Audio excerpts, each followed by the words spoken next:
Salut à tous, vous qui avez soif d'aventure et de périple. Si vous décidez de nous accorder ces quelques minutes suivantes de ce petit film, nous prendrons un plaisir immense à vous montrer ce que pour nous aura été 4 jours d'aventure, de périple, de danger et de magnifiques découvertes. Restez jusqu'à la fin.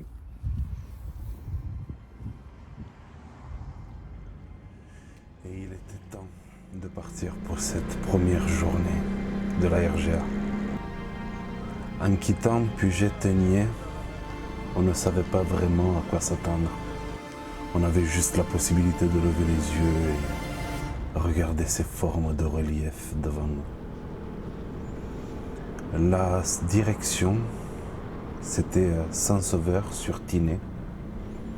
Mais pour nous, à ce moment-là, ce n'était qu'une destination, que des simples coordonnées GPS. Alors on continuait cette route à travers ces gorges et en longeant la rivière. Et à chaque minute, chaque seconde, autour de chaque virage, c'était une découverte.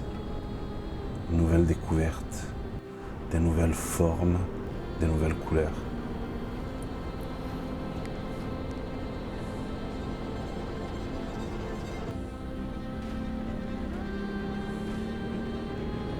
C'était pas de la navigation à l'aveugle, mais ce n'était pas très loin non plus.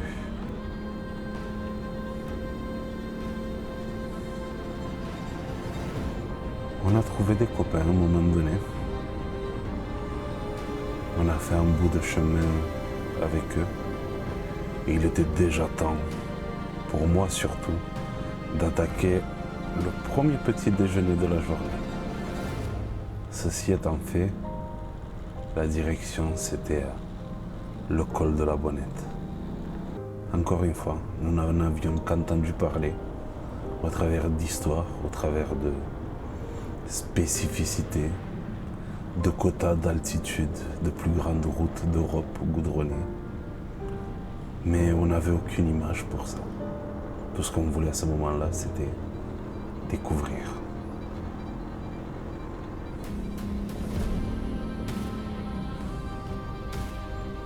Les images étaient de plus en plus folles. L'espace était de plus en plus grand. On avait l'impression d'être dans un rêve, dans un film. Et les virages continuaient à s'enchaîner. On continuait à monter jusqu'à ce qu'on arrive sur le camp des Fourches. Camp militaire d'entraînement. Et ensuite, juste au-dessus, bien évidemment, avec son aspect lunaire, le col de la Bonnette.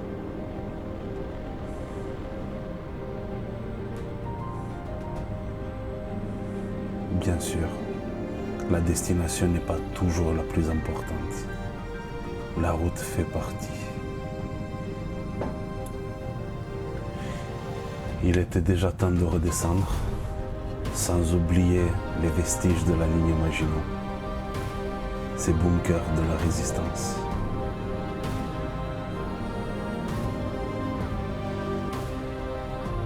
Et si la montée fut magnifique, la descente nous a laissé sans mots de la même manière. Et on ne faisait que découvrir encore.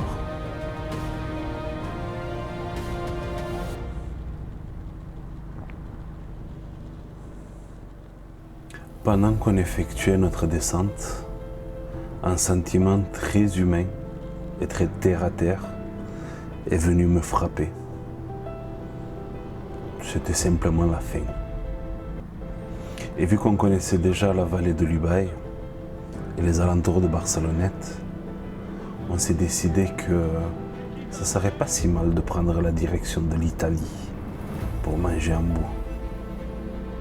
Alors, décision prise, nous avons décidé de prendre le col de l'Arche, celui qui sépare la France de l'Italie à cet endroit-là, et aller manger un bout dans un petit restaurant familial qu'on avait eu l'occasion et le plaisir de découvrir quelques années plus tôt déjà.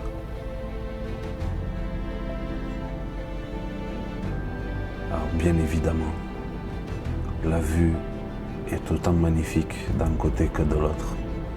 On n'a rien à envier aux Italiens et les Italiens n'ont rien à nous envier. Les Alpes sont tout simplement sublimes.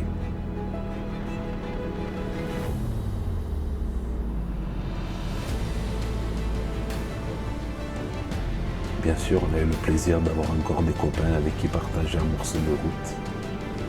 Et on était enfin arrivés. Je ne sais pas lequel de nous deux avait le plus faim ou avait le plus envie de courir pour rejoindre ce petit restaurant niché entre les montagnes.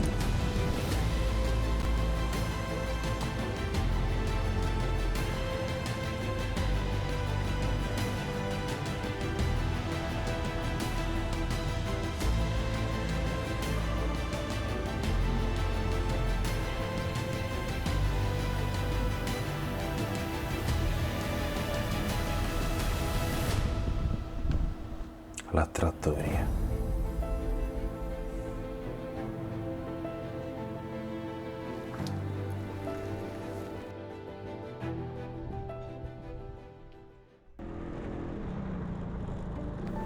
Il était temps déjà pour le deuxième jour. Le deuxième jour où nous allions quitter Barcelonnette, tout en longeant l'Ubaye, pour rejoindre dans la journée le col de Vars, Biestre, le col de l'Isoire et au final Briançon. De nouveau, la liste des checkpoints pour nous n'était à ce moment-là que des coordonnées, que des noms entendus par-ci par-là. Et tout ce qu'on voulait, c'était être émerveillé par ces gorges, par cette rivière qui longeait notre route. Ou alors c'était nous qui longions cette rivière. Peu importe le final. Je ne sais pas si on roulait bouche bée, si la respiration était coupée, mais une chose est sûre, ces endroits ont tenu leurs promesses. On était sous le charme de ces paysages. C'était juste incroyable. On aurait cru qu'on était sur une autre planète, avec ce mélange de couleurs, de splendides et d'endroits époustouflants.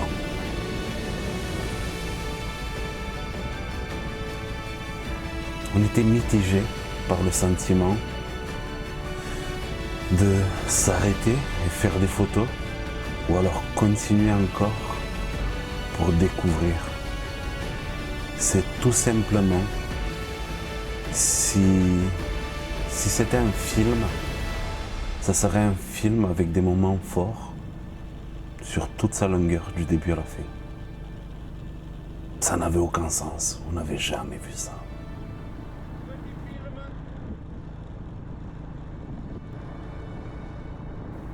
Bien courageux les cyclistes, bien courageux les motards, mais alors les cyclistes.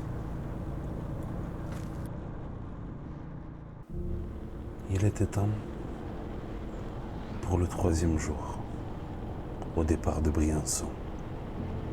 Ça allait être une grosse journée, on le savait. On l'avait vu sur le GPS. Quel enchaînement d'endroits potentiellement plus magnifiques les uns que les autres. Col du Galibier, col du Télégraphe, col de l'Iseran, Val d'Isère, Bourg-Saint-Maurice, lac du Roseland et au final Beaufort.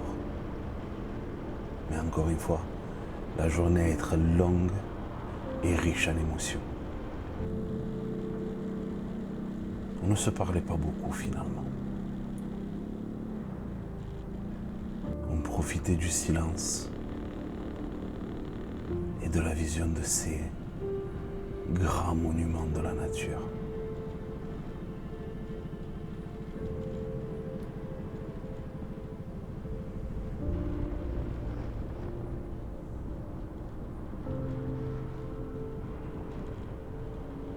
Même aujourd'hui, après autant de temps passé, après le montage de la vidéo, je suis encore époustouflé par les images qu'on a pu capturer.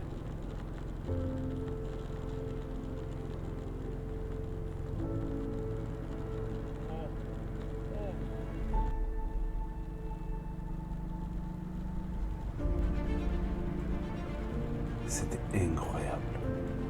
On aurait presque voulu voler par-dessus la route.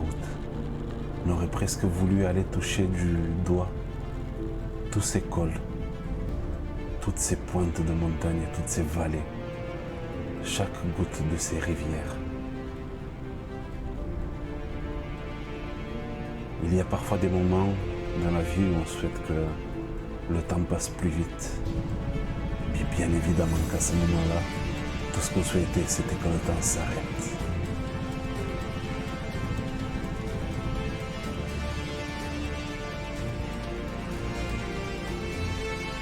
La RGA, ce n'est pas une route. La RGA, ce n'est pas une destination. La route des Grandes Alpes est une attraction dans son entièreté, du début à la fin.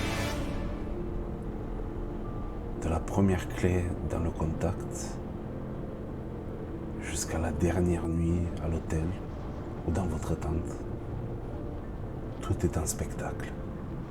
Chaque moment est un moment de partage. De partage avec les autres motards, avec des utilisateurs de voitures, avec des cyclistes. Ils sont très nombreux et très courageux, comme on l'a déjà dit. Mais ça continuait et ça continuait encore. Ça ne s'arrêtait pas. Lorsqu'on avait l'impression que c'était fini, qu'on avait tout vu pour cette journée-là, un autre col, un autre paysage s'enchaînait, encore plus beau que le précédent. Ça n'avait aucun sens.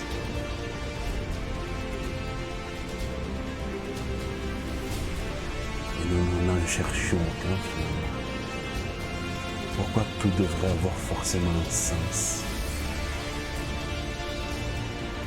C'était limpide, c'était beau, magnifique. Et il fallait tout simplement le prendre comme ça.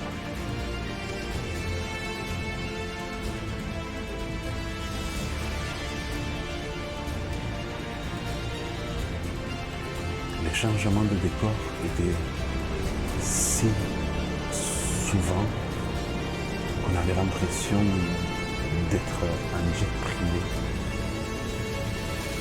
Les décors changeaient tout simplement, constamment. On n'avait pas le temps de se lasser d'une vallée qu'on en avait traversé déjà 2 autres. Les heures s'enchaînaient, on ne les ressentait même pas. Lorsqu'on finissait un col, tout ce qu'on voulait, c'était faire demi-tour et le faire dans l'autre sens.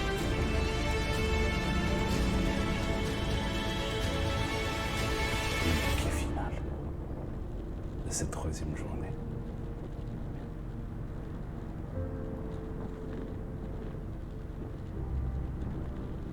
Je ne saurais pas vous dire si c'était vrai ou si c'était un tableau peint par un grand artiste. Encore une fois, ça n'avait aucun sens. Ça paraissait irréel. Ça ne pouvait pas être réel.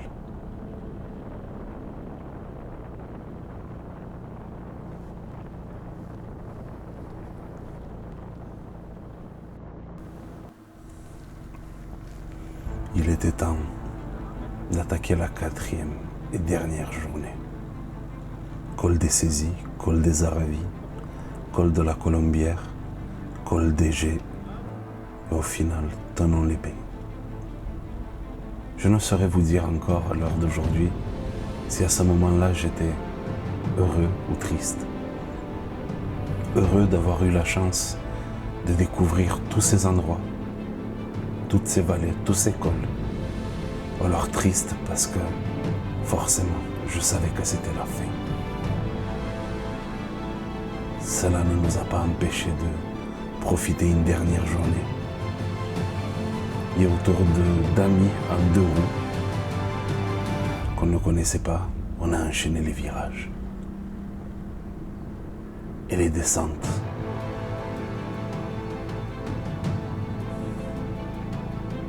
Il y avait forcément des endroits que nous connaissions déjà dans les Alpes.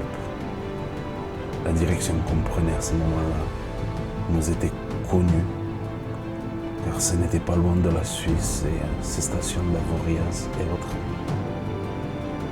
Mais peu importe ce qu'on connaissait, on était comme des nouveau-nés à découvrir de nouveau pour cette dernière journée chaque virage, chaque brin d'herbe, chaque arbre, chaque versant, chaque ruisseau.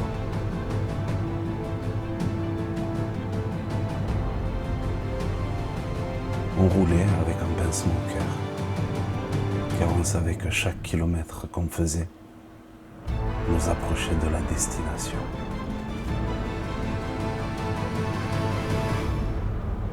Et malheureusement, celle-ci approchait inexorablement. Et c'est ici, sur les berges du lac Léman, que notre trip, notre aventure arrive à sa fin. Si vous demandez, pour ceux qui connaissent, pourquoi on a fini par le kilomètre 0, plutôt que la faire à l'endroit, cette grande RGA, la route des Grandes Alpes, c'est tout simplement parce qu'on arrivait à la période du Grand Tour de France et on aurait forcément eu une période où on aurait été bloqué dans l'école. Donc nous avons décidé de la découvrir à l'envers. Si vous aussi vous connaissez la RGA, n'hésitez pas à partager avec nous dans la section commentaires vos expériences, les endroits qui vous ont touché, qui sont devenus mémorables pour vous. Si vous ne connaissez pas, ou si vous avez des gens qui souhaiteraient connaître, n'hésitez pas à nous le faire savoir. On se fera un plaisir de partager avec vous tout ce qu'on a pu apprendre pendant ces quelques jours d'aventure et de magnifiques découvertes. Et si tout simplement ce petit court-métrage vous a plu, encore une fois, n'hésitez pas à nous le faire savoir. Ça nous fait énormément plaisir de le savoir. Et jusqu'à la prochaine fois, prenez soin de vous, faites attention sur les routes. À bientôt. À bientôt!